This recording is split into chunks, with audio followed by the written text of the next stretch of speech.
anyị na-agabakwa n'iru n'akụkọ ndị ụwa ndị fọrọ ma anyị kọrọ gị na ndị European Union na-esonyere ụmụafọ Naijiria n'ịkwalite ihe gbasatara ihe ahụike n'ala anyị bụ Naijiria ma pụpụrụ puku ndị mmadụ bụ ndị na-enwerozi ebe ha ga-aga dịka emechiri njem na Vanuatu. Ngwa ka anyị gaa n'iru n'akụkọ ụwa ndị fọrọnụ. European Union na Naijiria kwekọrịtago ka ejikọta aka ọnụ kwalite ezi mmekọrịta n'ịkwalite ngalaba nke onwe ya na ịhụ na ihe ndị a na-emepụta na-eji ewe na-akwalite ọnọdụ ahụike.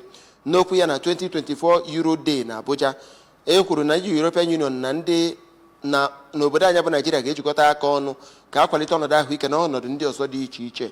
Ekwu ya jide wetara anyị akụkọ a.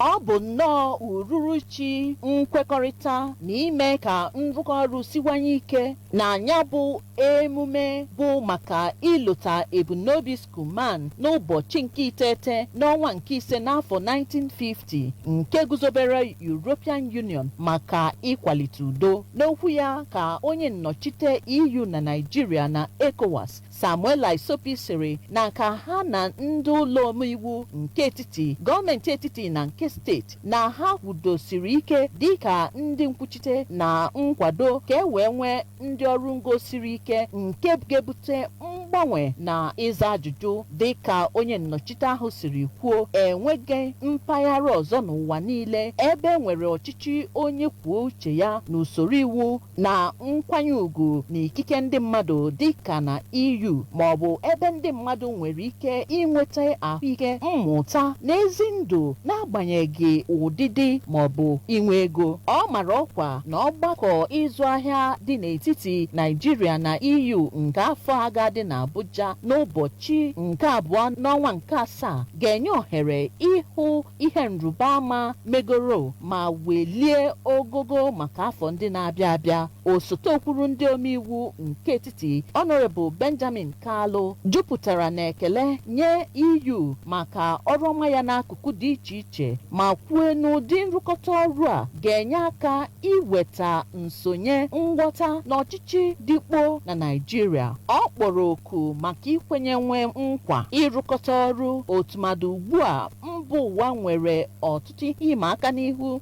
na-echere ha aka mgba. European Union na-eto n'uju site n'obodo isii malitere ya ruo 27 n'agbanyeghị n'ofu n'ime ha apụọla, ma obodo ndị ọzọ toro eto na ya bụ ezinụlọ EU na-arịọ ka ha banye n'otu ahụ. Site na Abuja, Princess Ekwi Ajide, akụkọ ụwa ABS.